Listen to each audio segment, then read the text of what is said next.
ఆధ్యాత్మిక ప్రయాణంలో నా అనారోగ్యాలు అనే వీడియోలో అనారోగ్యాలు చెప్పటమే గాకుండా, ఆ అనారోగ్యాలను నేను దైవకృప వలననే బాగు చేసుకున్నా అండి. భగవత్కృప వలన ఎట్లా నేను బాగు చేసుకున్నా అనేది అది నేను మీకు తెలియజేస్తాననమాట. మీకు గూడా కొన్ని టిప్స్ ఉపయోగపడతాయనమాట. ఈ డిసీజ్‌ల డిసీజ్‌లు ఎవరికైనా మీ చుట్టాలలో అయినా ఎవరికైనా ఉంటే వాళ్ళకి మీరేమైనా సలహా ఇవ్వగలరు గాబట్టి వీడియో లాస్ట్ వరకు జూడండి. ఉపయోగపడొచ్చు.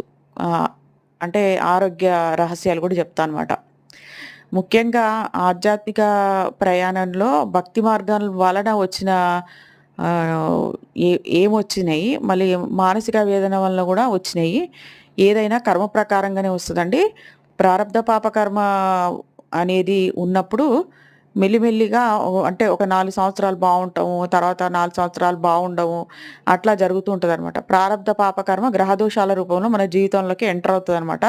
అది తీవ్రమైన ప్రారబ్ధ పాపకర్మ అనుభవిస్తున్నప్పుడు ఈ విధంగా ఎక్కువ మొత్తంలో కష్టాలు వస్తాయన్నమాట. అంటే అనారోగ్య పరంగా వస్తది, బంధాల పరంగా వస్తది, శత్రువుల పరంగా వస్తది. మొత్తం అభిమన్యుడుకి పద్మవ్యూహం వేసినట్టుగా వస్తదనమాట. అది నా జీవితంలో ఒక పద్మవ్యూహంలాగా జరిగిందనమాట. అయితే ఓల్డ్ వీడియోస్ చూస్తుంటే మీకే తెలుస్తదనమాట. అయితే ఈ ఆధ్యాత్మికత్వంలోకి రావడం అనేది వచ్చిన గదా! కానీ ఆధ్యాత్మికత్వంలోకి రాకముందే పెళ్లి కాగానే పిల్లలు తొందరగా పుట్టలేదండి. పెళ్లి కావడంతోటే ఇగ నా ప్రారబ్ధ పాపకర్మ స్టార్ట్ అయిందని జెప్పొచ్చు. పెళ్లి కాకముందు కొంచెం ఆల్మోస్ట్ బానే ఉన్నామన్నమాట. తల్లిదండ్రుల దగ్గర బానే ఉంటాం గదా! ఒక తల్లి స్ట్రిక్ట్ అంటే చాలా స్ట్రిక్ట్‌గా ఉండేదనమాట. ఆమె ఆహ్, తల్లిలాగా దగ్గర తీసుకోవడం గానీ, ముద్దాడడం గానీ, కౌగిలించుకోవడం గానీ, ఇవన్నీ మాకు తెలవదనమాట. ఇట్లా హాస్టల్ వార్డెన్ వెరీ గుడ్ ఇట్లా చెప్పొచ్చు. హాస్టల్ వార్డెన్స్ ఉంటారు గదా! అట్లా అన్నమాట. అంతే. అయితే అయినా గూడా మాకు ఏం గావాలో అన్నీ మాకు సదుపాయాలు అన్నీ జరిగినాయి గాబట్టి మేము ఎక్కడ బాధేం లేదు. స్కూలుకెళ్ళేవాళ్ళం, వచ్చేవాళ్ళం, తినేవాళ్ళం, ఎగిరేవాళ్ళం, ఆడుకునేవాళ్ళం. అంతేగాని పెద్ద ప్రాబ్లమ్ అనేది ఏముంటది చెప్పండి. అది తల్లిదండ్రుల దగ్గర ఎన్ని ఇయర్స్ ఉన్నావు? 17 ఇయర్సే. 17 ఇయర్సే. అంటే మ్యారేజ్ అయిపోయింది. 17 ఇయర్స్ కంప్లీట్ కాంగానే. ఇప్పుడు నా భర్త దగ్గర ఉండి 30 ఇయర్స్. తల్లిదండ్రుల దగ్గర ఉన్నదానికంటే పెళ్ళైన తర్వాత భర్త దగ్గరనే ఎక్కువ కాలం ఒక స్త్రీ ఉంటది. అయినా గూడా అందరూ భార్యాభర్తలు మనసులు కలిసి ఏమీ ఉండవు. అందరూ అంటే కొంతమంది అనుకోండి. అందరూ గాదు. మంచిగా ఉన్నవాళ్ళు గూడా ఉంటారు. అవునా? అది అది ఏదైనా కర్మ ప్రకారంగా జరుగుతదనమాట. అయితే మ్యారేజ్ కాగానే ఇంకా 4 ఇయర్స్ పిల్లలు కాలేదనమాట. పిల్లలు కాకపోవడం చేత అదొక టెన్షన్ అనమాట. ఒక సంవత్సరం గడవగానే పల్లెటూరులో మా అత్తగారు వాళ్ళు పల్లెటూరులో కాబట్టి ఇంకా పిల్లలైతే లేరు. ఇంకా ఒక అప్పుడే 1 ఇయర్‌కే ఒక గొడ్రాలు ముద్రేసిరనమాట. ఇగ రెండో సంవత్సరం, మూడో సంవత్సరం గడుస్తున్న కొద్దీ ఏం జరిగిందంటే, ఇంక నీకు నాకు పిల్లలు గారని జెప్పేసి ముద్ర వేసి తిట్టేవాళ్ళనమాట. అంటే ఇంకా కొడుకుతోని అట్లా అనేవాళ్ళనమాట. "ఇంక నీకేం పిల్లలైతే లేరా? అనాథాశ్రమం బోయి ఒక పిల్లని తెచ్చుకొని సాదుకోరా" అని జెప్పేసి ఇట్లా చాడీలు చెప్పేవాళ్ళనమాట. నాకు చుట్టుపక్కల వాళ్ళు చెప్పేవాళ్ళు. నా చెవులారా గూడా విన్నా అనమాట. అది. ఆహ్, మెయిన్‌గా ఎవరికైనా నన్ను పరిచయం జేయాలనుకోండి, నా మూడో కోడలు ఈమె. ఈమె నా మూడో కోడలు నా మూడో కోడలయ్యా. ఊర్లో ఎవరికైనా పరిచయం జేయాలంటే, ఈమె నా మూడో కోడలయ్యా. ఈమెకు పెళ్ళై 3 సంవత్సరాలయింది. ఇంకా పిల్లలు గాలే. వాళ్ళు అడగకముందే చెప్పేవాళ్ళనమాట వీళ్ళు చెప్పేది. ఇంకా ఇలాంటి సమస్యలన్నీ మానసికంగా సమస్యలన్నీ ఎదుర్కొన్నా అనమాట. అప్పటికి భక్తి మార్గంలోకి రాలేదు గదా నేను. మా పాప పుట్టిన తర్వాతొచ్చిన. అయితే అట్లాంటి సమస్యలనమాట. ఈ పిల్లలెందుకు గాట్లేదు, ఈ పిల్లలెందుకు గాట్లేదని ఇట్లా ఆలోచించుతూ ఎప్పుడు బాధకు లోనయ్యి ఉండేదనమాట. ఇక తర్వాత అంటే పిల్లల కోసం మెడిసిన్స్ వాడినా. అవి చాలా స్ట్రాంగ్ మెడిసిన్స్ అంటే ఏమేమిటియో మెడిసిన్స్ వాడినా. వాడినప్పుడు ఇంకా నాకు సైడ్ ఎఫెక్ట్స్ వచ్చినాయనమాట. ఏంటంటే ఆహ్, ఆ గర్భసంచిలో మనకు ఓవరీస్ ఉంటాయి కదా! నీటి తిత్తుల్లాగా అవి వచ్చినాయనమాట. నీటి తిత్తుల్లాగా వచ్చినాయని చెప్పేసి వస్తున్నాయి అని చెప్పేసి ఆ మెడిసిన్ వాడడం మానేసిన. ఎట్లా అంటే మెడిసిన్ వాడడం మానేసి ఇగ నిశ్చింతగా ఉన్నాననమాట. అయితే అయ్యిండ్రు అంటే ఇక దృఢంగా ఉంటా అనమాట. నేను స్ట్రాంగ్ కాబట్టే ఈ విధంగా ఇప్పటి వరకు నిలబడగలిగాననమాట. ఆ స్ట్రాంగ్‌నెస్ ఎక్కడి నుంచొచ్చింది? దైవ కృప, పూర్వజన్మ కృప వలన వచ్చిందది. అది నా గొప్పతనం గాదనమాట. అయితే అయ్యిండ్రు, కాకపోతే కాలేదు అని జెప్పేసి మెడిసిన్ మానేసిన తర్వాత ఒక సంవత్సరం తర్వాత మా బాబు కడుపులో పడిండనమాట. మెడిసిన్ వాడినన్ని రోజులు కాలేదు. మెడిసిన్ వాడడం ఆపేసిన తర్వాత మా బాబు కడుపులో పడిండు. ఇక మా బాబు పుట్టిన తర్వాత ఇంకా తర్వాత మా బాబు పుట్టిన తర్వాత మరి ఆ మెడిసిన్ వాడిన ఎఫెక్టో ఏంటో మరి గానీ, పిల్లలు కాకముందు మెడిసిన్ వాడిన ఎఫెక్టో మరి ఏంటో తెలవదు. కానీ గర్భసంచిలో సిస్ట్ వచ్చేసిందనమాట. అది చాలా పెద్ద సిస్టే. ఒక దోసకాయ మందం అని జెప్పేసి అట్లా అనేవాళ్ళనమాట డాక్టర్స్. పెద్దగా ఉంది అని జెప్పేసి సిస్ట్ అనేవాళ్ళు. కానీ ఆ సిస్ట్ వలన ఇప్పుడేం ప్రమాదం లేదు. నీకు యోగా నువ్వు నువ్వు యోగాలో పర్ఫెక్ట్ అన్నావు గదా! యోగా వలన గూడా నీకు ఆ సిస్ట్ కరిగిపోయే అవకాశం ఉంటది అని జెప్పేసి అంటే ఆ డాక్టర్స్, విలేజ్ డాక్టర్స్ పరిచయం ఉన్నట్టుగా బాగా మాట్లాడతారండి. ఇక్కడ విలేజ్‌లో గాబట్టి. కాబట్టి అట్లా చెప్పిందనమాట. మేడం జెప్పింది. ఆమె గైనకాలజిస్ట్. నాకిట్లా యోగా వచ్చు మేడం. నేను యోగా జేస్తే ఈ సిస్ట్ తగ్గుతదా అనంటే, యోగా జేస్తే సిస్ట్ కరిగే అవకాశం ఉంటదని జెప్పిందనమాట. నేను యోగా స్టార్ట్ జేసినాననమాట. ఆ యోగా స్టార్ట్ జేసిన తర్వాత మా బాబు పుట్టిన తర్వాత సంవత్సరానికి ఆ సిస్ట్ విషయం తెలిసింది. యోగా స్టార్ట్ జేసిన తర్వాత ఇంకో 3 ఇయర్స్‌కి మా పాప కడుపులో పడ్డది. మా పాప పుట్టిందనమాట. సిస్ట్ కరిగిపోలేదనమాట మొత్తం. దాని సైజు తక్కువైపోయిందనమాట స్కానింగ్ తీపిచ్చినప్పుడు అంతే. ఇక తర్వాత మా పాప పుట్టిన తర్వాత సిస్ట్ ఉన్నాకనే మా పాప పుట్టిందనమాట. తర్వాత గూడా నేను జాగ్రత్తలు పాటిస్తూ రోజు యోగా జేయకపోయినా అప్పుడప్పుడు యోగా జేస్తూ అట్లా అంటే గర్భసంచికి సంబంధించిన ఆసనాలు వేసేదాన్ననమాట. ఇక్కడ మీరు ఇక ఇలాంటి సమస్యలు ఎవరికైనా ఉంటే గర్భసంచికి సంబంధించిన ఓవరీస్‌కి, గర్భసంచిలో సిస్ట్ ఇలాంటి సమస్యలు ఎవరికైనా ఉంటే ఇప్పుడు నేను కొన్ని ఆరోగ్య సూత్రాలు చెప్తా వినండి. చిన్న చిన్నగా చెప్పుకుంటూ నేను నా ఆధ్యాత్మికత్వంలో అనారోగ్యాల గురించి చెప్తా అనమాట. వీడియో లెంత్ ఎక్కువవుతది. ఏమి అనుకోమాకండి. అయితే ఆసనాలుంటాయండి. ఏంటంటే బటర్‌ఫ్లై పోజు ఇలాంటివన్నమాట. మీరు యూట్యూబ్‌లో గర్భసంచికి సంబంధించిన యోగాసనాలు అంటే వచ్చేస్తాయన్నమాట. అట్లా అనమాట. అప్పట్లో ఫోన్స్ లేవు. ఫోన్స్ లేవు. అప్పట్లో మరి ఎట్లా చేసినా మాకు యోగా ఎట్లా తెలుసు అనంటే యోగాలో నాకు సర్టిఫికేట్ అనమాట. సర్టిఫైడ్ నేను యోగాలో. అంటే చిన్నప్పుడే 5థ్ క్లాస్‌లో. అప్పుడు ఏమంతా 4, 5 ఆసనాలు నేర్పించిర్రు అంతే.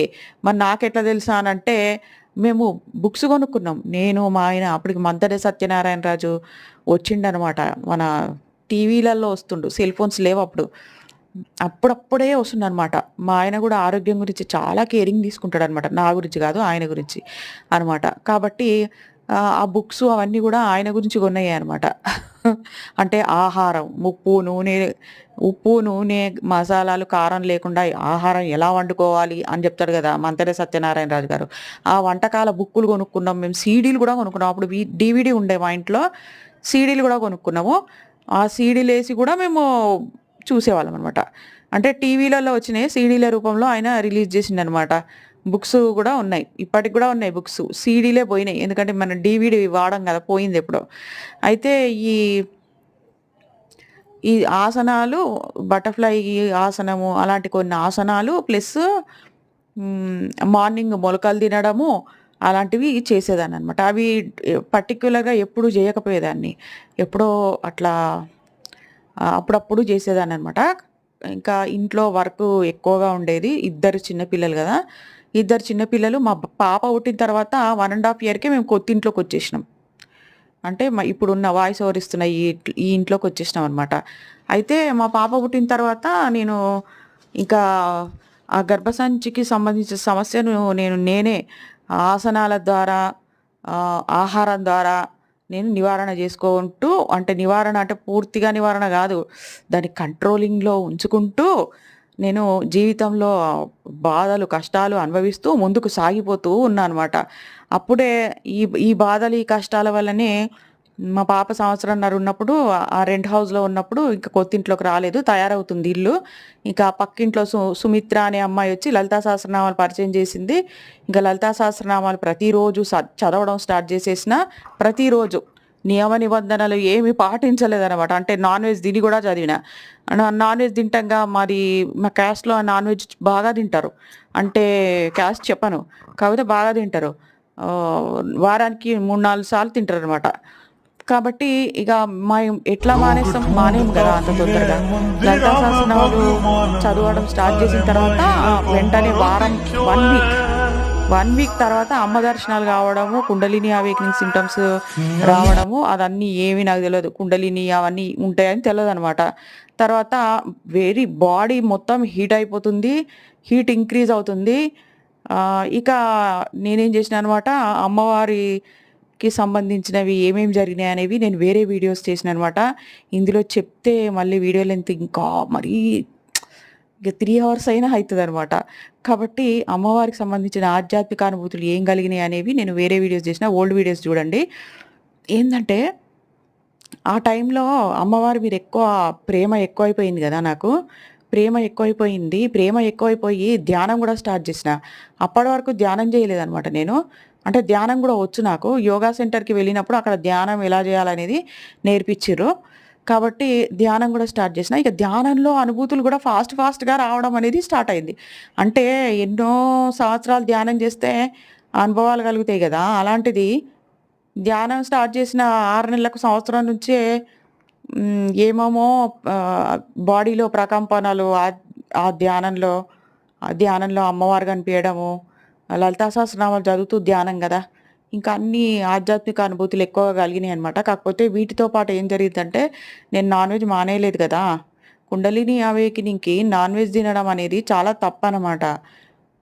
నాన్ వెజ్ ఇక్కడ కొన్ని రహస్యాలు చెప్తా వినండి. స్పిరిచ్యువల్ రహస్యాలు. జీర్ణించుకోలేరు మీరు. కానీ అవే నిజాలనమాట. మీకు అనుమానంగా ఉంటే మీకెవరైనా గురువులు, మంచి గురువులు, దొంగ గురువులు గాదు. మంచి గురువులను మీరు ప్రశ్నించండి. నేను చెప్పినవి కరెక్టా కాదా అని. ఏందంటే ఏం జరిగిందంటే కుండలిని అవేకెనింగ్ సింప్టమ్స్ అనేవి స్టార్ట్ అయిపోయినాయి. అమ్మవారి లలితా సహస్రనామాలు చదువుతున్నా.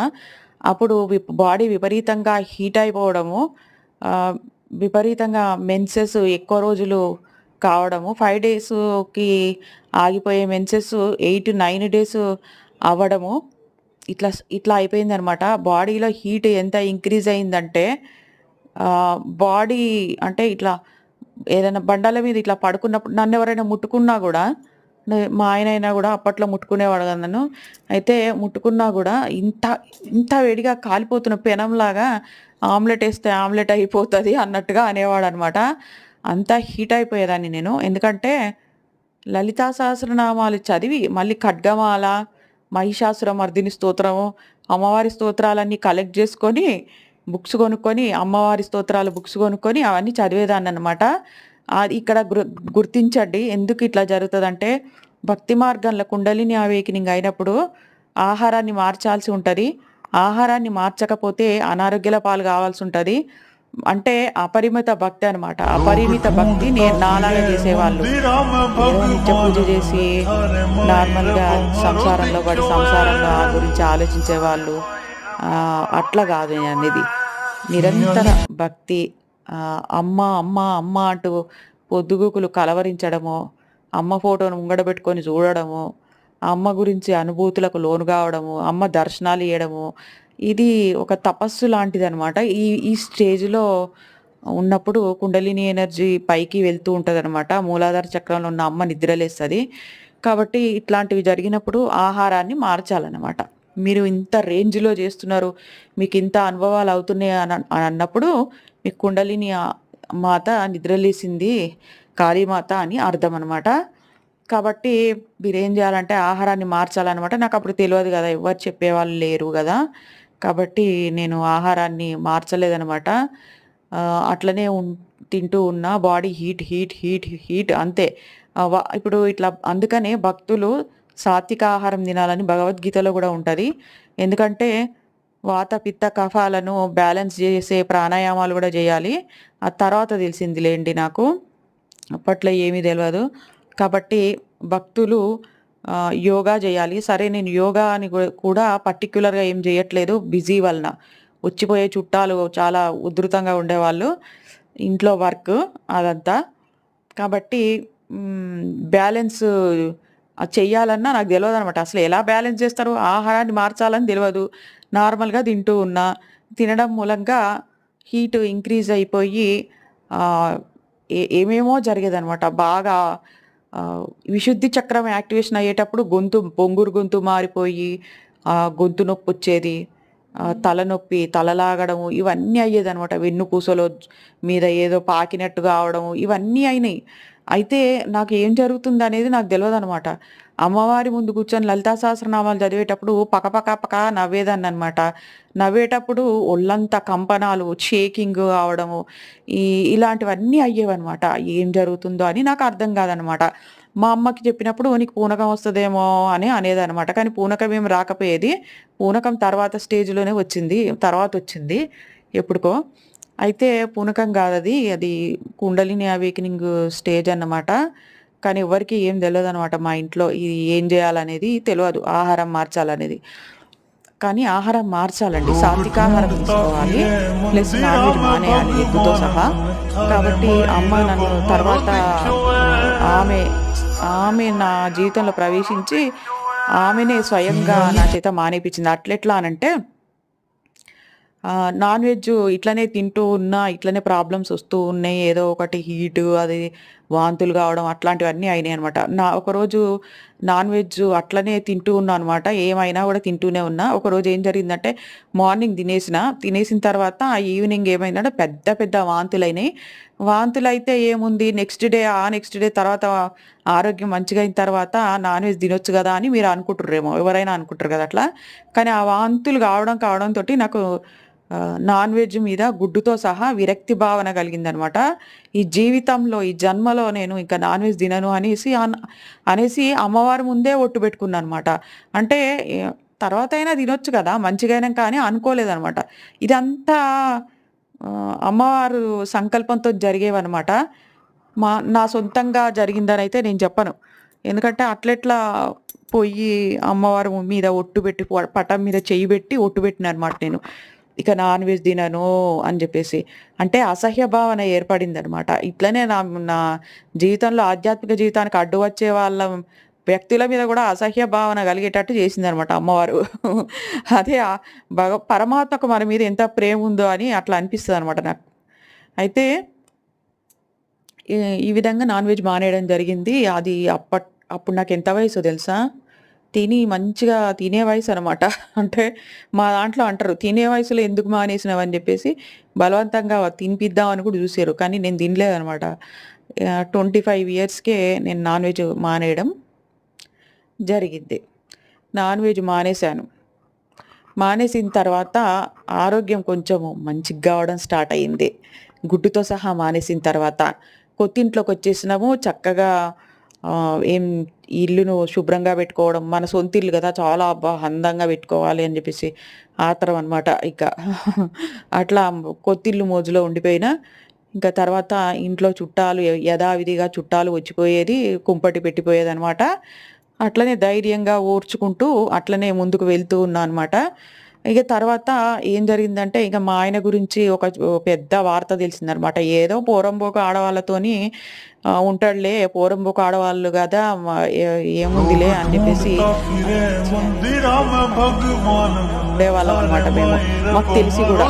కానీ పోరంబోకు గాదు. ఈసారి ఒక పర్మనెంట్ లేడీని అనమాట. పర్మనెంట్‌గా సెట్ జేసేసుకున్నారనమాట ఆమెని. ఇలా ఎందుకు జరుగుతది అని జెప్పేసనంటే, అది నేను కరెక్ట్‌గా కుండలిని అవేకెనింగ్ అయిన టైంలోనే గదా! ఇది జరిగింది. కాబట్టి అమ్మను అడిగేదాన్ని. ధ్యానంలో గూడా బాగా ధ్యానంలో కూర్చొని పరమాత్మ దర్శనం అయినప్పుడు క్వెషన్స్ ఏసేదాన్ననమాట. ఇక్కడ ఇంకో టిప్ చెప్తా మీకు. ధ్యానంలో ఏమైనా ప్రశ్నలు అడగాలనుకుంటే ధ్యానంలో కూర్చున్నప్పుడు మనము ఆలోచన రహిత స్థితికొచ్చినప్పుడు పరమాత్మ దర్శనం అవుతది గదా! అప్పుడేమైనా క్వెషన్స్ అడిగినప్పుడు దానికి ఆన్సర్స్ కళల రూపంలోనో, లేకపోతే అక్కడనే మనకు మైండ్‌లో మెసేజెస్ ద్వారా మనకు ఆన్సర్స్ ఒస్తాయన్నమాట. అర్థమైతుందా అండి? కాబట్టి ఇది నమ్మని వాళ్ళు చేసి చూడండి మీ వల్ల అయితే. ఒక్క నిమిషం అండి. నమ్మని వాళ్ళు ఏం చేయండి, మీరు చేసి చూడండి ఈ విధంగా. అమ్మవారిని ధ్యానంలో గాకున్నా, అమ్మవారిని అడిగారనుకోండి మీరు, అమ్మవారిని అడిగితే గూడా అమ్మ సమాధానం ఇస్తది. బాగా అడుగుతూ ఉండాలి నమ్మకం, విశ్వాసంతోని. అట్లనమాట. అప్పుడు ఏం జరిగిందంటే, ఆ పర్మనెంట్ లేడీ వలన చాలా సమస్యలు ఎదుర్కొన్నాననమాట. మా ఆయన మీద విపరీతమైన ప్రేమ వలన ఆ లేడీ ఆమె రావడంతోటి ఆమెను అవాయిడ్ చేపిద్దామన్నా గూడా మా వల్ల గాలేదనమాట. ఇక నేను ఆ మానసిక వేదనల వలన 2 డిసీజ్‌లు అటాక్ అయినాయన్నమాట నాకు. ఏంటి డయాబెటిస్. అప్పుడు నాకు 35 ఇయర్సే. అవును. మీరు విన్నది నిజమే. 35 ఇయర్స్‌కే డయాబెటిసు ఆహ్, థైరాయిడు అటాక్ అయిందనమాట.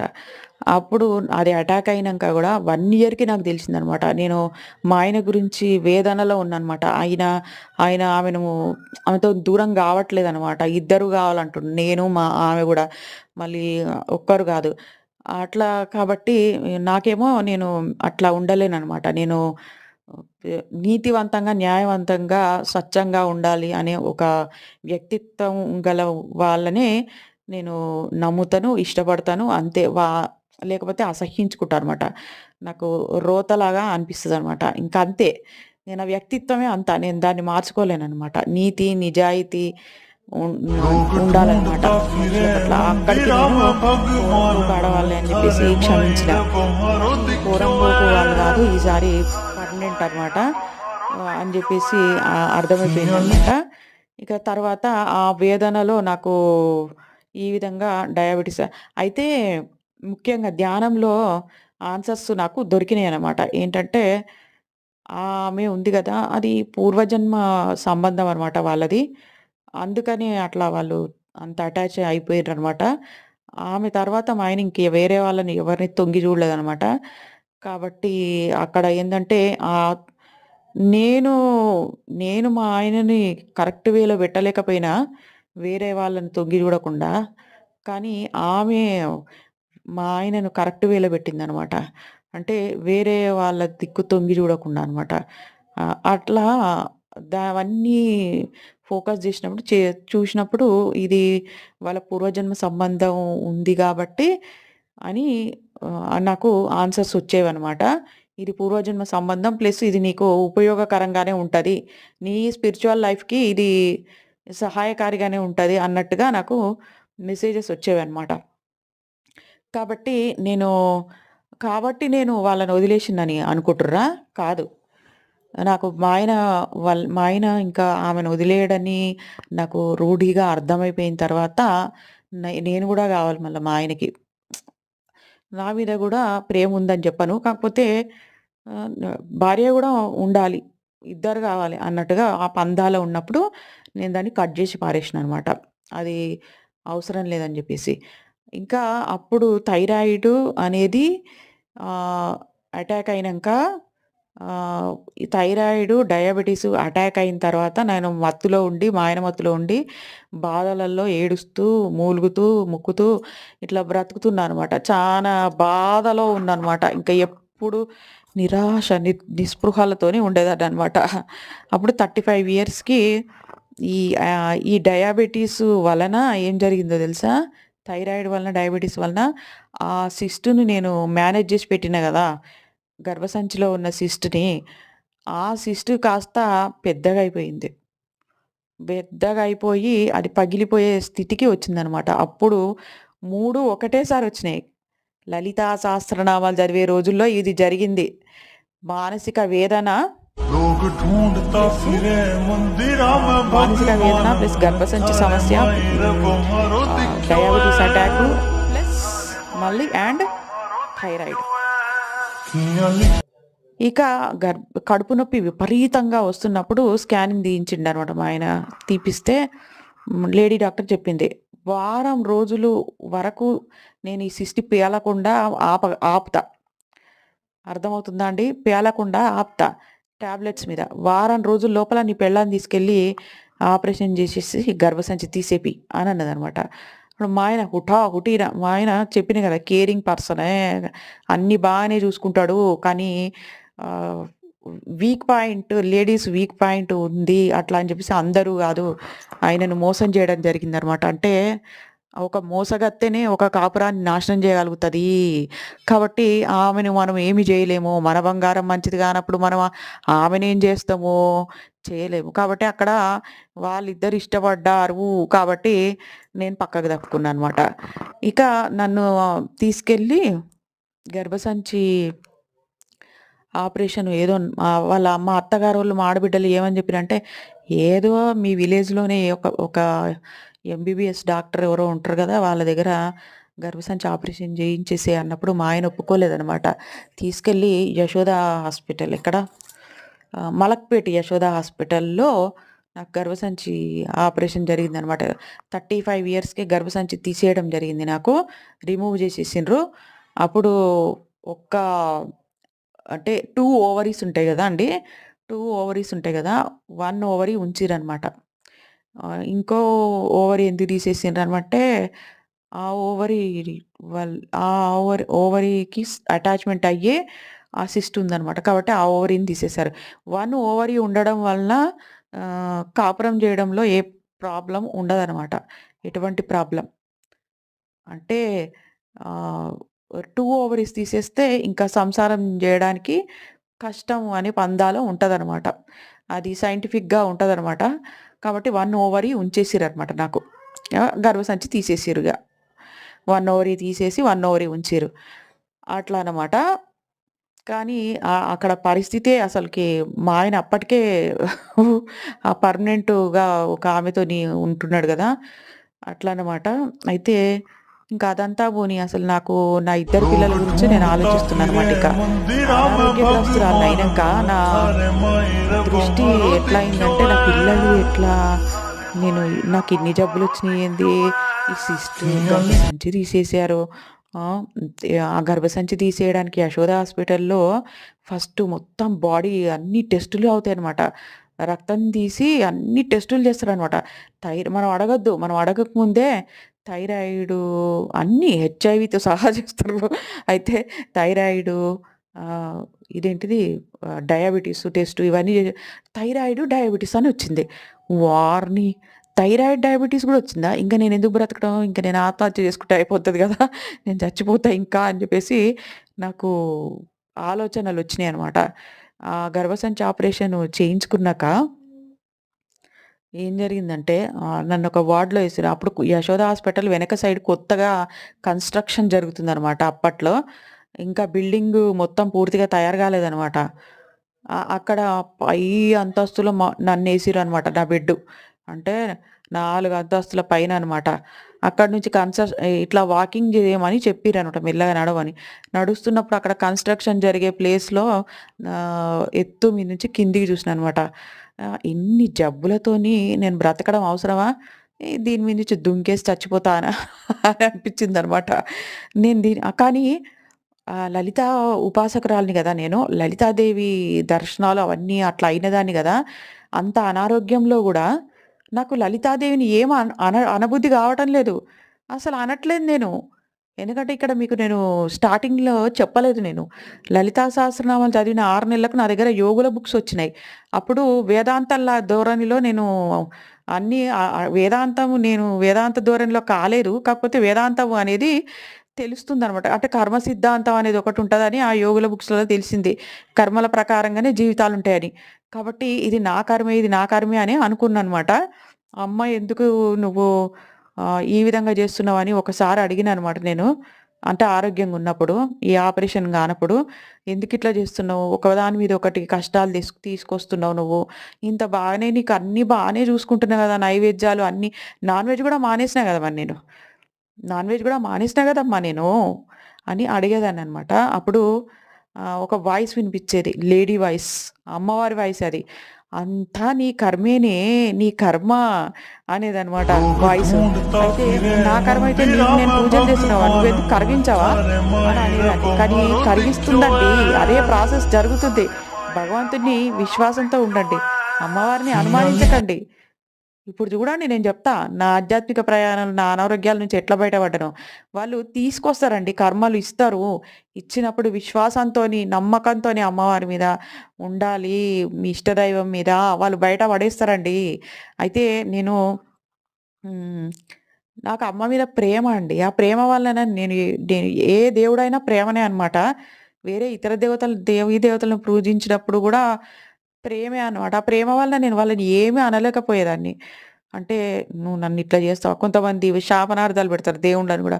అట్లా గాదు నేను. నా కర్మ సిద్ధాంతం నాకు తెలిసి అంటే కర్మ సిద్ధాంతం గురించి తెలిసినప్పుడు ఇది నా కర్మే అని అర్థమైనప్పుడు అమ్మవారిని ఎట్లా అంటా అని జెప్పేసి అదొక మెంటాలిటీతో ఉండేదాన్ననమాట.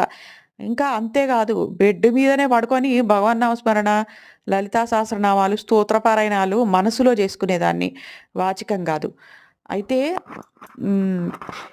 ఇట్లా ఆహ్, యశోద హాస్పిటల్‌లో ఇన్ని విషయాలు తెలిసినప్పుడు ఏం జరిగిందో తెలుసా? అద్ ఇక నా పరిస్థితి గందరగోళంలో పడిపోయిందనమాట. ఇక తర్వాత అందులో కింద పడిపోదామని అనుకున్నా గదా! ఆ తర్వాత వెంటనే ఇట్లనే భగవత్ కృప అంటే ఇట్లనే ఉంటది. "మరి నీ పిల్లలు" అని అనిపించింది. అది వచ్చింది వాయిస్. నా పిల్లలు నన్ను చూడ్డానికి వచ్చిర్రనమాట హాస్పిటల్‌కి. ఆ రోజే. "మరి నీ పిల్లలు" అనొచ్చాను. "నా పిల్లలు ఎట్లా?" మా ఆయననేమో ఆ మోజులో ఉండు. మా అమ్మనేమో నన్నే స్ట్రిక్ట్‌గా పెంచింది. మా నాన్ననేమో మంచాన పడ్డాడు. మరి నా పిల్లలు మా అత్త మంచిది గాదు. చూడదు. బిడ్డ పిల్లల్ని బిడ్డలనే చూస్తది. మరి నా పిల్లల్ని ఎవరు చూస్తారు? అది వచ్చేసిందింక. వచ్చేసిందండి ఆలోచన. అదే ఇగ బ్రతకటానికి ఒక ఆధారం అంటారు గదా! పిల్లలన్నమాట ఆధారం. అమ్మవారు అక్కడ, అక్కడ జ్ఞానోదయం చేపిచ్చిందనమాట. ఆహా! నువ్వు బ్రతకాలి. నీ పిల్లలు అనే మెసేజొచ్చింది. అప్పుడు అమ్మో! నా పిల్లలు, నా పిల్లల కోసం నేను బ్రతకాలి అని జెప్పేసి ఎనక్కి తిరిగినాననమాట అక్కడి నుంచి. అంటే అది ఎత్తు దగ్గర అక్కడికి వెళ్లి గూడా ఎనక్కి తిరిగిన. తిరిగి నా బెడ్ మీదకి నేనొచ్చేసిన. రెస్ట్ తీసుకోవాలి గదా! మరి ఇగ. అట్లా అనమాట. అక్కడి నుంచి డిశ్చార్జ్ అయినా. డిశ్చార్జ్ అయ్యి మా అమ్మ వాళ్ళ ఇంట్లోనే ఉన్నా. అక్కడ నేను మా అమ్మ వాళ్ళ ఇంట్లో 2 మంత్స్ ఉన్నా. 2 మంత్స్. అది సమ్మర్ హాలిడేస్ టైమ్ గాబట్టి బాబొక్కడే గదా స్కూలు. పాప ఇంకా స్కూల్‌లో ఏసినాం గానీ నర్సరీకి ఏముంటదంతా. బాబేమో సెకండ్ క్లాసో, థర్డ్ క్లాసో.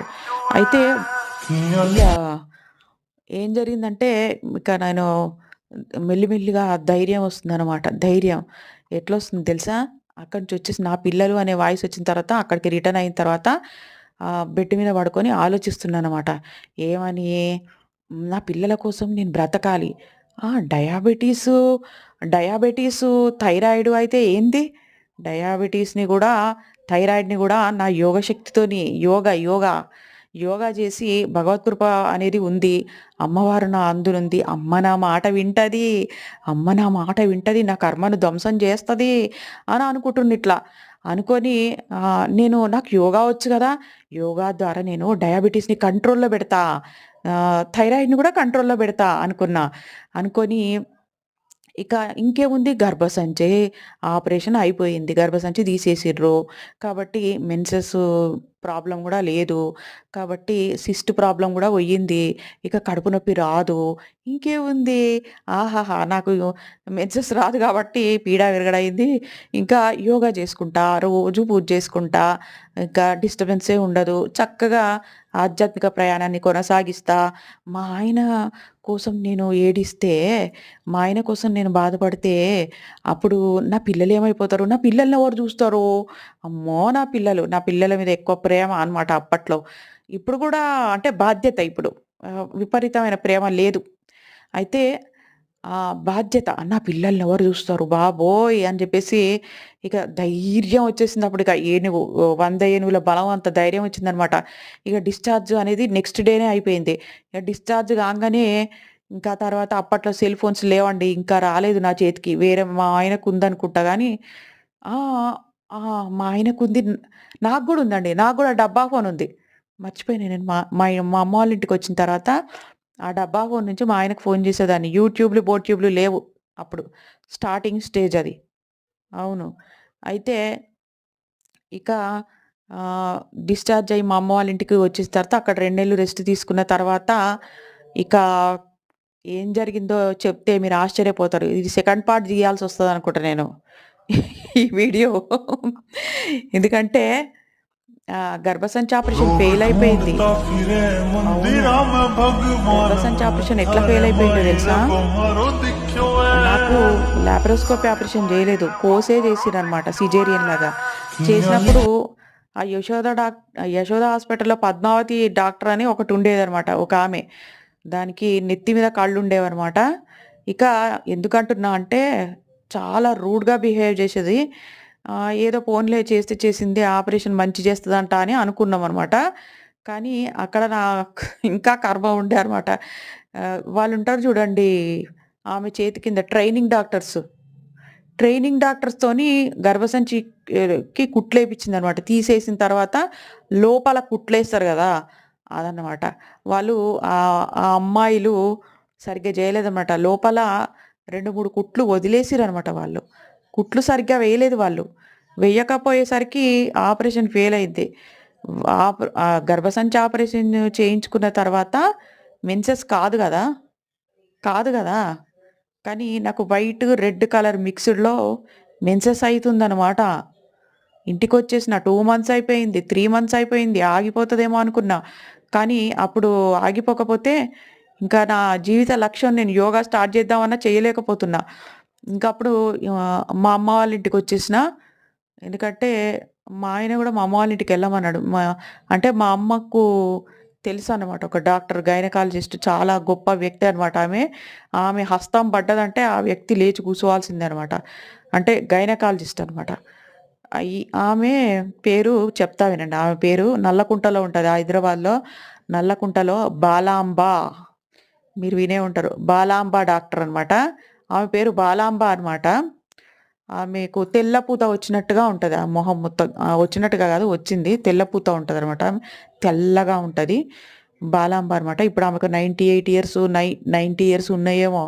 ఎందుకంటే అప్పుడే ఆమెకి 70కి దగ్గరకొస్తుందని 70 దాటినాయేమో అని జెప్పిర్రు. అప్పటికే. నాకు ఆపరేషన్ చేసే టైంకే. Second operation. గర్భసంచికి మళ్ళీ సెకండ్ సారి ఆపరేషన్ కొయ్యలేదనమాట. అది మామూలుగా చేసేసిరనమాట. లాప్రోస్కోపిక్ గాదు. కింది నుంచే చేసేసిరనమాట. ఆ మత్తు ఇచ్చేసిర్రు నాకు. మళ్ళీ మత్తు. వెన్నుపూస మీద మళ్ళీ మత్తు ఇంజెక్షన్ పడ్డది నాకు. ఇక ఇంజెక్షన్ చేసేసి చేసేసిరనమాట. लोग కుట్లు ढूंढता ఏసేసిరనమాట. फिरे ఏసేసి मंदिरा में అమ్మ भगवान నువ్వు वो था 4 రోజు నుంచే रमायण నడవచ్చు. बहारो दिख्यो నీ పనులన్నీ है చేసుకోవచ్చు. వంట చేసుకోవచ్చు అని చెప్పిర్రు. కానీ మళ్ళీ మా అమ్మ నన్ను పంపించలేదనమాట. వద్దు सियाली మీ ఇంటికి అప్పుడే ఎళ్ళొద్దు అని చెప్పేసి నెల రోజులు మళ్ళీ రెస్ట్ తీసుకొని నన్ను పంపించిందనమాట. ఆ తర్వాత నేను ఇక మెల్లిగా నా ఫైటింగ్ ప్రారంభించాననమాట. నా మీద నా గురించి నేను ఆలోచించుకోవడం స్టార్ట్ చేసిన. నేనెట్లా జీవితంలో ముందుకు వెళ్ళాలి? నేనెట్లా నా ఆరోగ్యాన్ని సంరక్షించుకోవాలి? ఇటు దైవభక్తి వదిలిపెట్టకూడదు. ఆధ్యాత్మికత్వంలో ఉండాలి. కొత్తింట్లోకొచ్చేసినామండి. కొత్తింట్లోకొచ్చేసినంకనే నాకు గర్భసంచి ఆపరేషన్ అయింది. నా ఆధ్యాత్మిక ప్రయాణం అనేది ఈజీగా మంచిగా సాగాలి. ప్లస్ ఏం జరగాలి? నా అనారోగ్యాలను నేను గుప్పిట్లో బట్టి నలిపేయాలి. అట్లా ఆ ఉద్దేశ్యం మీద దృఢ సంకల్పంతోటి ఉన్నా అనమాట. ఇక మా ఆయన అంటే పరమ అసహ్యం కలుగుతుందనమాట. పరమ అసహ్యం అంటే భయంకరమైన అసహ్యం కలుగుతుందనమాట. ఆయనను చూస్తేనే విరక్తి కలుగుతుందనమాట. కానీ పిల్లలకు తండ్రిని లేకుండా చేయడము కరెక్ట్ కాదు. ప్లస్ నేను నేను మా ఆయనను వదిలిపెట్టి కూడా ఉండలేను అని చెప్పినా కదా! నేను అప్పుడు వైరాగ్యం వీడియోలో చెప్పాను. ఆ వీడియో చూస్తే మీకు తెలుస్తది. ఈయన లేకుండా కూడా నేను ఉండలేను కాబట్టి ఎట్లో ఒకట్లా ఉండాలి అని చెప్పేసి పిల్లల కోసమే కదా బ్రతికేది. ఇంకా ఆయన గురించి ఆయన మీద ఫోకస్ చేయడం ఎందుకని చెప్పేసి ఆ విధమైన పందాలో వెళ్ళిపోయాననమాట. ఆయన పందాలో ఆయన ఉన్నాడనమాట. ఇంకా అప్పటికి నేను బ్రహ్మచర్య దీక్ష తీసుకోలేదు. ఇంక పిల్లల కోసం అని చెప్పేసి నా ఆరోగ్యాన్ని సరి చేసుకుందామని చెప్పేసి ముఖ్యంగా అండి థైరాయిడ్ ఎట్లా పోయిందో చెప్తా. యోగా చేయడం మూలంగా డయాబెటిస్ కంట్రోల్‌లో ఉండేది. మళ్ళీ ఇంట్లో విపరీతమైన పని ఉండడం వలన డయాబెటిస్ ఎప్పుడు కంట్రోల్‌లోనే ఉండేదండి. ఎందుకంటే వర్క్ ఎక్కువగా చేసినప్పుడు డయాబెటిస్ అనేది కంట్రోల్‌లోనే ఉంటదండి. తిని కూర్చుంటాం చూడండి. తిని కూర్చోవడం చేస్తుంటాం చూడండి. అప్పుడే మనకి డయాబెటిస్ అనేది, షుగర్ అనేది హై లెవెల్‌లో వెళ్తూ ఉంటదనమాట. అప్పుడు ఓహ్, తిని కూర్చునే స్టేజ్ గూడా వచ్చింది నాకిప్పుడు. ఏందంటే, ఇద్దరు పిల్లలు చదువుకోవడానికెళ్ళిపోయిండ్రు. పని తక్కువ. మా ఆయన గూడా మంతెన సత్యనారాయణరాజు ఫుడ్ తింటాడు గాబట్టి, వంట పని అంతగా ఉండదు. కాబట్టి తిని కూర్చునే స్టేజ్ గూడా ఇప్పుడు తిని కూర్చునే స్టేజే గదా! అయినా గూడా షుగర్ కంట్రోల్‌లోనే ఉంటది. ఎందుకంటే మార్నింగ్ లేసి 2 గంటలు యోగా చేస్తా అనమాట నేను. ఒక लोग ढूंढता గంట फिरे मंदिरा में ఒక भगवान అరగంట अरे వార్మప్స్, मायरे ఎక్సర్‌సైజ్‌లు అన్నీ बाबा చేసి తర్వాత दिखो మళ్ళీ యోగాలోకొచ్చేస్తా. యోగా అనేది 1 ½ అవర్ చేస్తా. ఎందుకంటే మనం కంటిన్యూస్‌గా జేయం. ఒక ఆసనం వేసిన తర్వాత రెస్ట్ తీసుకొని కొంచెం 5 సెకండ్స్, 10 సెకండ్స్ అట్లా రెస్ట్ తీసుకొని మళ్ళీ ఇంకో ఆసనంలోకి వెళ్ళాలనమాట. అది యోగా చేసే వాళ్ళకి అర్థమవుతది. అట్లా కాబట్టి యోగా వలన ఇన్సులిన్ రిలీజ్ అవుతదనమాట. ప్యాంక్రియాస్ ఇన్సులిన్‌ని రిలీజ్ చేయకపోవడం మూలంగానే డయాబెటిస్ వస్తది. కాబట్టి ప్యాంక్రియాసు, లివరు, జీర్ణశక్తి అంతా అద్భుతంగా తయారు చేయాలంటే యోగా అత్యుత్తమైన ఒక మంచి ఆయుధం అనమాట. యోగా వలన థైరాయిడ్ గూడా పోయిందనమాట. థైరాయిడ్ ఎట్లా పోయిందంటే థైరాయిడ్‌కి సంబంధించిన గొంతుకు సంబంధించిన ఆసనాలు గూడా వేయడం జరిగింది. ఆ ఆసనాలు వేయడం మూలంగా థైరాయిడు పోయింది. ప్లస్సు ఇంకొకటేందంటే ధ్యానంలో ధ్యానం నేను వదిలిపెట్టలేదండి. ధ్యానం ఎప్పుడు చేసేదాన్ని. ధ్యానంలో నా మెడ వెనక్కి వెళ్ళిపోతూ ఉండేది ఎక్కువ శాతం. ఇప్పుడు ధ్యానంలో ఎట్లుంటదంటే, మీకు ఇమేజ్ దొరికితే పెడతా నేను. వెనక్కి నా మెడ వెనక్కి వెళ్ళిపోయేదనమాట.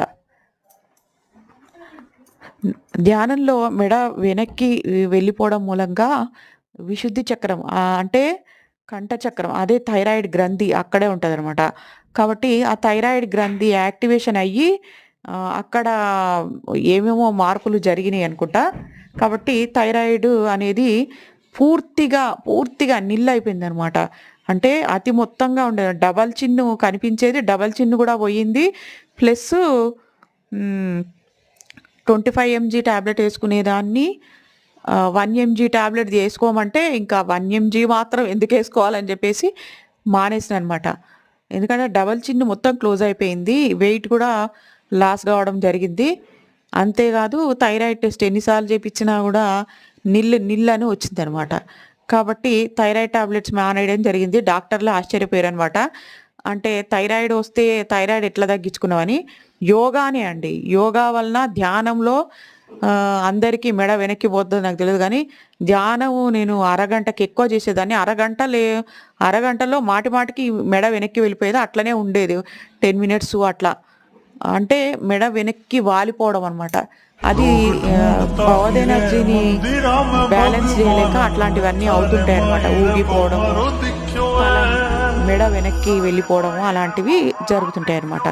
కాబట్టి థైరాయిడ్‌కి సమాప్తం అంటే చరమగీతాన్ని వాడేసిన. కాబట్టి ఇక డయాబెటీస్ విషయానికొస్తే చెప్పినా గదండీ! డయాబెటీస్ గూడా యోగా వలన చక్కగా మనకి కంట్రోల్‌లో ఉంటదనమాట. ఇంకో విషయం ఏందంటే, నేను ఆహారాన్ని మార్చిననమాట. మా ఆయన మొలకలు అనేవి తింటాడనమాట. కొన్ని సంవత్సరాలుగా అంటే 25 సంవత్సరాలుగా ఆయన మొలకలే తింటాడనమాట. ఎప్పుడో మధ్యలో టిఫిన్స్ తింటాడు. ఇట్లా తినబుద్దయినప్పుడు. అంతేగాని మొలకలే అనమాట. నెలలో వారం రోజులో, 4 రోజులో టిఫిన్స్ తింటాడు. అంతేగాని ప్రతిరోజు మొలకలే అనమాట. పెసలు, అలసందలు మొలకలు కట్టించుకొని ఆహ్, మొలకలు కట్టించుకొని వాటితో పాటు మళ్ళీ ముందు రోజు బాదం పప్పులు, పల్లీలు ఇవి నానబోసుకొని, జీడిపప్పులు ఇవన్నీ నానబోసుకొని వాటిలో డిజైన్‌గా మంచిగా ఆహ్, ప్లేట్‌లో రెడీ చేసుకొని మొలకలు ఒకవైపు, నానబెట్టిన పల్లీలు ఒకవైపు, ఎండు ఖర్జూరాలు ఇవన్నీ ఇట్లా పెట్టుకొని మార్నింగ్ టిఫిన్ చేసినప్పుడు షుగర్ వితౌట్ టాబ్లెట్ కూడా ఏం కాదనమాట. ఇంకా యోగా కూడా చేస్తాం కాబట్టి అసలు టాబ్లెటే అవసరం లేదు షుగర్‌కి. తర్వాత ఎప్పుడో మధ్యాహ్నం గిట మనం అన్నం తింటాం చూడండి. అప్పుడు టాబ్లెట్ యేసుకునేదాన్ని. అట్లా అనమాట. అది షుగర్ కంట్రోల్‌లో ఉండేదనమాట వర్క్ గాబట్టి. వర్క్ లేనప్పుడు ఏం జేయాలో నేను జెప్పినా గదా! ఇప్పటిదాకా. వర్క్ లేనప్పుడు ఏం జేయాలంటే ఇప్పుడు నేను వర్క్ లేదు గదా! నాకు. మరి షుగర్‌ని ఎట్లా కంట్రోల్‌లో పెట్టుకుంటున్నా అంటే మార్నింగు ఆహ్, మొలకలు తింటే అరగదనమాట. ఆటో ఇమ్యూన్ డిసీజ్ అంటే జీర్ణాశయానికి సంబంధించింది. ఆ తర్వాత జెప్తా మీకు. కాబట్టి ఆ మొలకలనేవి ఇప్పుడు అరగవనమాట. మొలకలను రుబ్బి దోస పోసుకుంటా అనమాట నేను. లేకపోతే ఓన్లీ మినపప్పుతోనే దోస పోసుకుంటా అనమాట.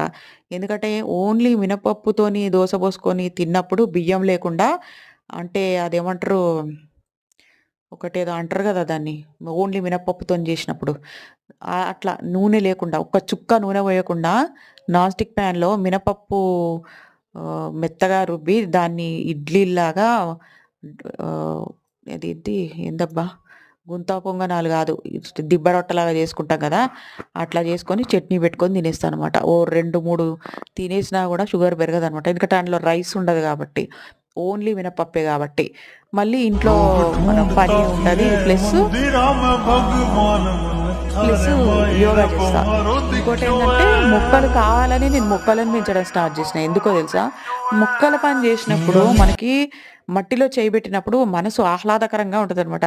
ఆ చెట్లను ముట్టుకున్నప్పుడు, ఆ చెట్లును తాకినప్పుడు, ఆ చెట్లకు మనం పోషణ చేస్తున్నప్పుడు, మన పిల్లలకు పోషణ చేసినట్టు చేస్తున్నప్పుడు ఒక ఆనందంలాగా అనిపిస్తదనమాట. కాబట్టి నేను మొక్కలను పెంచడం స్టార్ట్ చేసినాననమాట. మొక్కలను పెంచడం స్టార్ట్ చేసి వాటిని పిల్లల్లాగా చూసుకోవాల్సొస్తది. వాటికి చీడలు, పీడలు అవన్నీ పడుతుంటాయన్నమాట. అవన్నీ చూస్తూ ఉంటా అనమాట నేను. ఈ విధంగా ఏం చేస్తున్నా అంటే ఇక వర్క్ ఎక్కువ చేసుకోవాలి, పని చేసుకోవాలి గదా! మరి. పని చేసుకుంటుంటేనే మనకు షుగర్ అనేది కంట్రోల్‌లో ఉంటది. కాబట్టి అట్లా మొక్కలు, యోగా, స్ప్రౌట్స్ తినడము, స్ప్రౌట్స్ దోస తినడము. ఇంతకుముందు స్ప్రౌట్స్ తినేదాన్ని. ఆటో ఇమ్యూన్ వచ్చిన తర్వాత స్ప్రౌట్స్‌ను దోసలాగా చేసుకొని తినడం స్టార్ట్ చేసినాననమాట. ఈ విధంగా అనమాట. అయితే ఇక్కడ ఇంకా ఉంది. ఏందంటే ఈ మొత్తం కంట్రోలింగ్ పవర్‌లోకొచ్చేసి చాలా అద్భుతంగా నేను జీవితాన్ని లీడ్ చేస్తూ ఉన్నా అనమాట. లీడ్ చేస్తూ ఉన్నప్పుడు ఏం జరిగిందంటే ఆహ్, బ్రహ్మచర్యంలోకి ఇంకా రాలేదు నేను. కాకపోతే నాకు అసహ్యం మూలంగా నేను అక్కడ ఆయన దగ్గర ఉండడం నాకు నచ్చలేదనమాట. కాబట్టి ఇక్కడ మా పాప దగ్గరే పడుకునేదాన్ని. మా పాప రూమ్‌లోనే ఉండేదాన్ని నేను. మా పాప రూమ్‌లోనే ఉండేదాన్ని. కాకపోతే కామాన్ని అణగదొక్కలేదు గదా! నేను. అది 2 నెలలకొకసారి, 3 నెలలకొకసారి అది నిలబడేదనమాట లేచి. అప్పుడు మా వారి దగ్గరికి ఇది నేను నిస్సంకోచంగా చెప్తున్నా అండి. ఎందుకంటే చాలామంది స్త్రీలు ఇక్కడనే దెబ్బతీస్తారనమాట. ఇక్కడనే నా అహం దెబ్బతిన్నదనమాట. అప్పుడే నేను బ్రహ్మచర్యంలోకొచ్చిన. ఎందుకు అహం దెబ్బతిన్నదంటే, నా వ్యక్తిత్వం ఏందో నేను చాలా సార్లు చెప్పినాననమాట. నేను నేనొకరి దగ్గర భిక్షాందేహి అన్నట్టుగా ఉండడానికి ఇష్టపడననమాట. వ్యక్తిత్వాన్ని చంపుకొని బ్రతకడం నాకిష్టం ఉండదనమాట. నేను అడుక్కోవడము అనేది ఇష్టం ఉండదనమాట నాకు. అది లేకున్నా సరే అనమాట. అంటే ఇప్పుడు అతనికి ఆమె ఉంది గాబట్టి కాబట్టి నన్ను అడుక్కోవాల్సిన लोग పరిస్థితి ढूंढता లేదనమాట. फिरे ఫస్ట్ నుంచి मंदिरा ఆయన में అదే పరిస్థితిలో भगवान ఉన్నాడనమాట. मन थारे అయితే मायरा అడుక్కునే పరిస్థితి पमारो दिखो నాదన్నమాట. అప్పుడు నేను అడుక్కోని పరిస్థితికొచ్చేసిన గదా నేను. అంటే అసహ్యం పుట్టి. కానీ అప్ ఈ ఇది దీన్ని నివారించాలి. దీన్ని చంపేయాలి అని జెప్పేసి ఒక ఆలోచనొచ్చిందనమాట. ఈ కామాన్ని నాశనం జేసి నాశన కార్యక్రమం పట్టించాలని జెప్పేసి.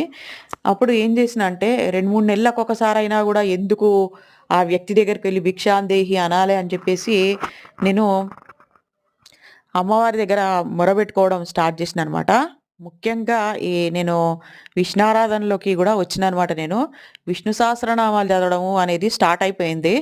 నేను ఎందుకంటే పక్కింటి వాళ్ళు మంత్రప్రయోగం జేసి అమ్మవారిని బంధించి అంత కథలు కథలయిందనమాట. అది గూడా నేను వీడియో పెట్టాను. ఓల్డ్ వీడియోస్‌లో చూడండి.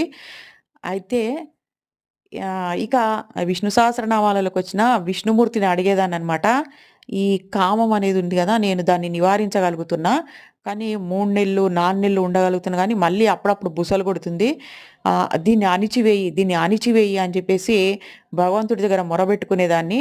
ఇంకా యోగుల బుక్సు నిత్య జీవిత సత్యదీపిక అని వందల సార్లు చదివినాననమాట. వందల సార్లు నిత్య జీవిత సత్యదీపిక ఇప్పుడు నేను ఎపిసోడ్స్ పెడుతున్నా జూడండి. అవి ఇంకా చాలా ఉధృతంగా మంచి మంచివొస్తాయండి.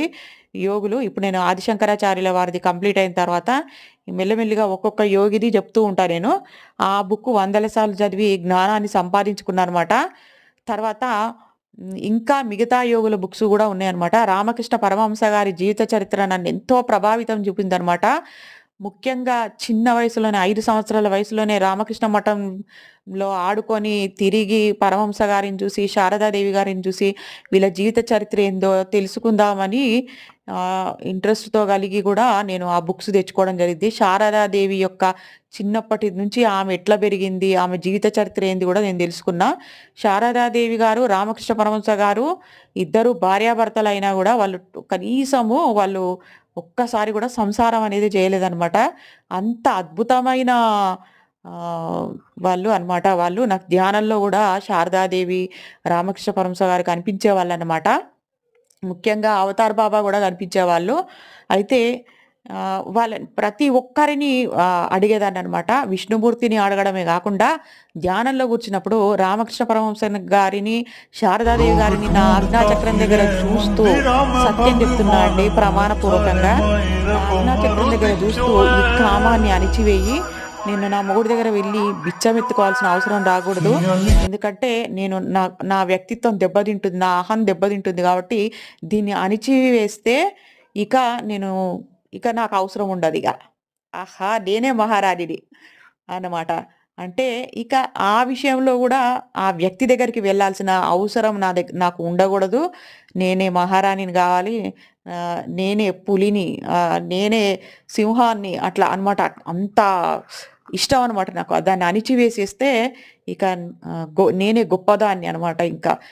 నాకు అడుక్కోవాల్సిన అవసరం ఉండదు అని జెప్పేసి ఈ విధంగా ఆలోచన ధోరణితోని రామకృష్ణ పరమహంస గారిని, మహా అవతార్ బాబా గారు వీళ్ళు కనిపించేవాళ్ళనమాట నాకు. యోగుల బుక్స్ చదివి, చదివి ధ్యానంలో వాళ్ళు గూడా కనిపించేవాళ్ళు. అయితే వాళ్ళని అడిగేదాన్ననమాట. వాళ్ళలో హావభావాలు అవన్నీ నాకు కనిపించేవన్నమాట. వాళ్ళు నవ్వేవాళ్ళనమాట. ముఖ్యంగా పరమహంస యోగానంద గారు నాకు ధ్యానంలోనే గాకుండా నార్మల్‌గా గూడా కనిపించేవాళ్ళు. అంటే ఇంట్లో పనులు చేస్తున్నప్పుడు కనిపియగానే తండ్రి కామాన్ని అణిచివెయ్యి, కామాన్ని అణిచివెయ్యి. ఎటువంటి దృశ్యం చూసినా గూడా నాలో ఎటువంటి స్పందన కలగకూడదు. అణిచివెయ్యి, అణిచివెయ్యి అని అడిగేదాన్ననమాట. చిన్నప్పటి నుంచి దేవుళ్ళతోని మాట్లాడడం అలవాటనమాట. చిన్నప్పుడు గూడా ఆంజనేయ స్వామి గుడికెళ్ళినప్పుడు మాట్లాడేదాన్ని మనసులో. తండ్రి నేను పాస్ గావాలి, నేను పాస్ గావాలి అని జెప్పేసి నాకు మార్కులు రావాలి. ఈ మార్కులు రావాలి, ఆ మార్కులు రావాలి. లేకపోతే ఇట్లా స్కూల్ బస్సు రాకపోతే అంటే స్కూల్ బస్ కాదు. కోటిలో బస్సు ఖాళీగా రాకపోతే ఖాళీగా రావాలి తండ్రి, ఖాళీగా రావాలి తండ్రి అని మనసులో అనుకునేదాన్ననమాట. అట్లా అలవాటనమాట. అలవాట్లు కాదండి అది. యోగులు బుక్స్ చదివి యోగులు గూడా కనెక్ట్ అయిపోయిండ్రనమాట నాకు. పరమహంస యోగానంద గారు మాటి మాటికి కలలలో గూడా వచ్చేవాళ్ళు. ఆయనతో మాట్లాడేదాన్ని నేను. ఆయన చిరునవ్వు నవ్వేవాడు. కామాన్ని అణిచివెయ్యి, అణిచివెయ్యి అన్నప్పుడు. తర్వాత పరమహంస యోగానంద గారిని అడగడము, మళ్ళా రామకృష్ణ పరమహంస గారి బుక్స్‌లలో కామాన్ని ఎలా అణిచివేయాలి అని చెప్పేసి ఒక 2 పేజీలు ఉన్నదనమాట. దాన్ని మాటి మాటికి, మాటి మాటికి చదివేదాన్ననమాట. పిల్లలు ఎగ్జామ్స్‌కి ప్రిపేర్ అవుతారు చూడండి అట్లా. ఎట్లా అంటే కుక్కను చీగొట్టినట్టుగా కొట్టాలి. రామకృష్ణ పరమహంస గారు ఏమంటారంటే ఆహ్, బాగా లాలించి, బుజ్జగించి పెంచుకున్న ఒక కుక్క ఉంది. ఎప్పుడూ మన ఒళ్ళోనే కూర్చోబెట్టుకునే వాళ్ళము.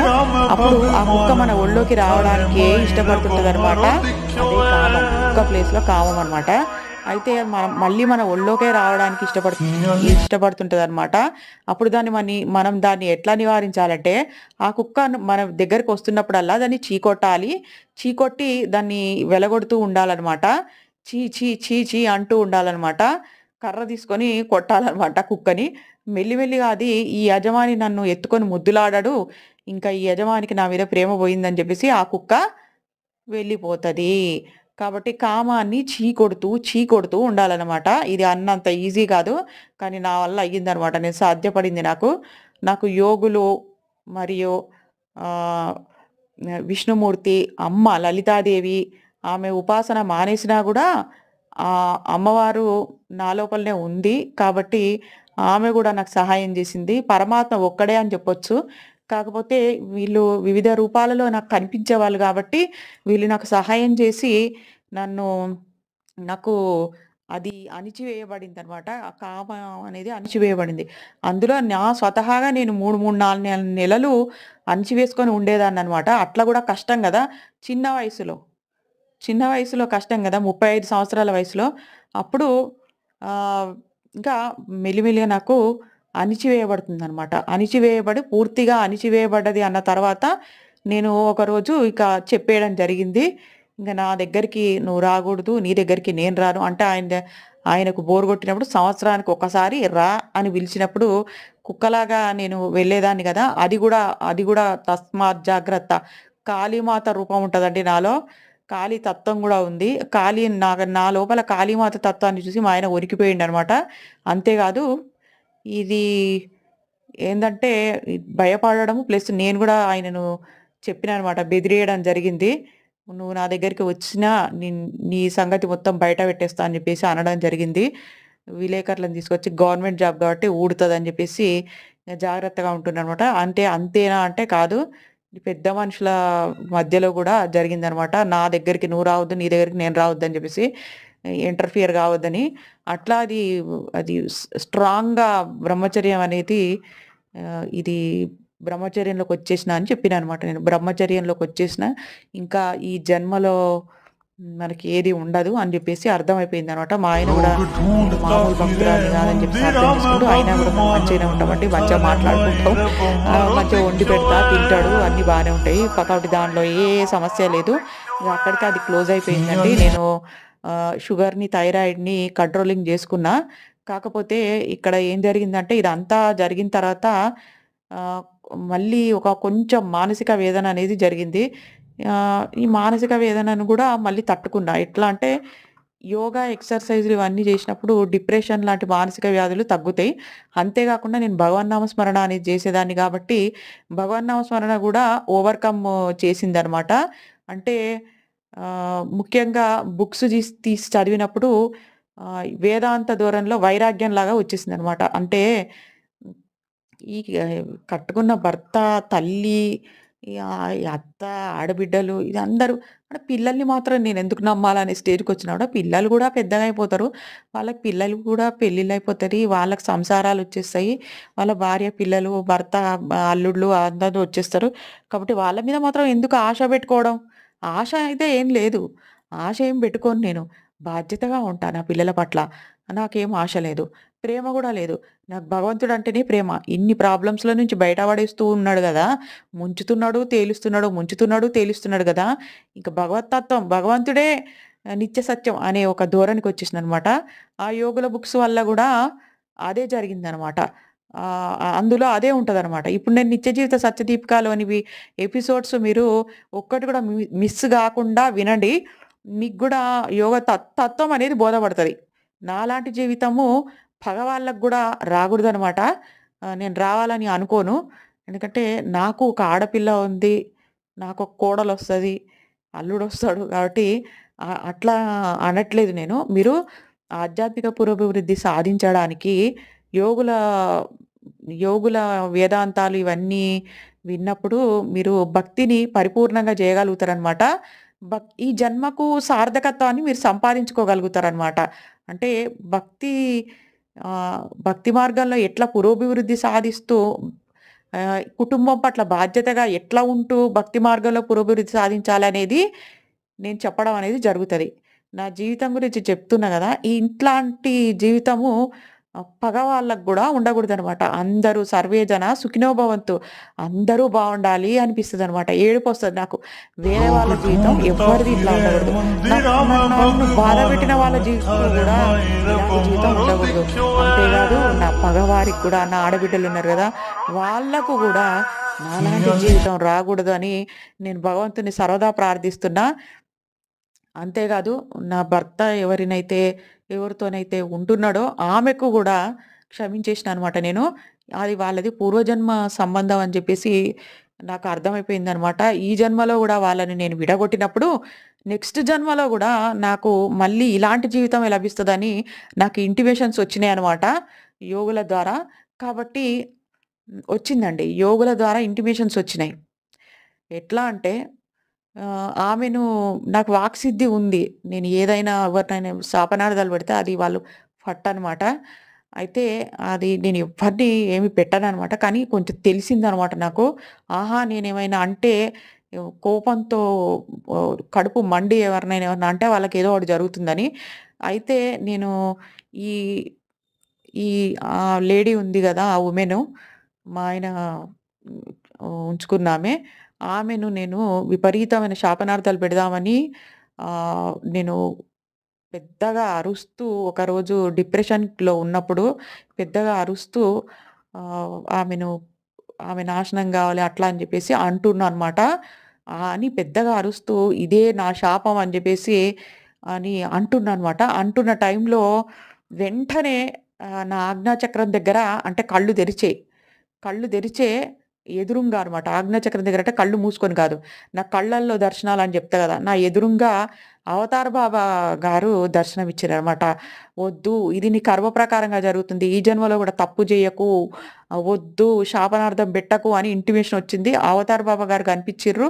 ఆయన కళ్ళల్లో ఒక రకమైన "ఆగు, ఆగు శాపనార్థం బెట్టొద్దు" అని చెప్పేసి మొహములో హావభావికలనేవి కనిపించినాయనమాట.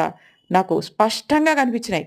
అది అవతార్ బాబా గారు కళ్ళలో దర్శనాలయినప్పుడు నాకు క్లియర్‌గా అవుతాయన్నమాట. అంటే టీవీలో స్క్రీన్‌లాగా మొహంలో హావభావాలనేవి వద్దు భయంగా గూడా ఉందన్నమాట ఆ మొహం. వద్దు శాపనార్థాలు పెట్టకు. రిటర్న్ బ్యాక్ అవుతాయి శాపనార్థాలు. మనకి కోపంలో పెట్టినప్పుడు వాళ్ళకేదో ఒకటయితది. కానీ మళ్ళీ మనకు రిటర్న్ బ్యాక్ అయితది. నీకు రిటర్న్ బ్యాక్ అయితది అని జెప్పేసి బాధపడుతుండనమాట అవతార్ బాబాజీ. అట్లా నాకు ఇంటిమేషన్ వచ్చిందనమాట. తెలిసింది ఆయన మొహం జూసినప్పుడు.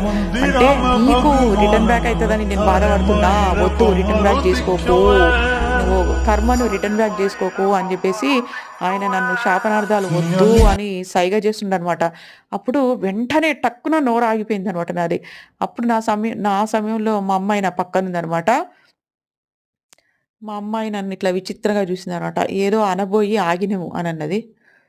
అనంటే, "లేదు, ఏం లేదు" అని తలకాయ పట్టుకొని కూర్చున్నాననమాట కొద్దిసేపు.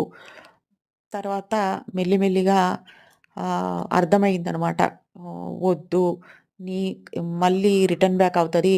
వాళ్ళు పూర్వజన్మ సంబంధం ఉన్నవాళ్ళనమాట. ఆహ్, కాబట్టి వాళ్ళంత ఇదిగా ఉన్నారనమాట. ఇది నీ ఆధ్యాత్మిక పురోభివృద్ధికి ఉపయోగపడే చర్య. కాబట్టి నువ్వు శాపనార్థాలు పెట్టకూడదు అనే ఇంటిమేషన్స్ వచ్చినాయనమాట. ఇంకా అంతేగాదు ఆమె వలన నా ఆధ్యాత్మిక పురోభివృద్ధి విపరీతమైన ముందుకు వెళ్ళిందనమాట. తర్వాత నిజతత్వంలోకొచ్చినప్పుడు ఆమె వల్లనే నాకు బ్రహ్మచర్యం లభించింది.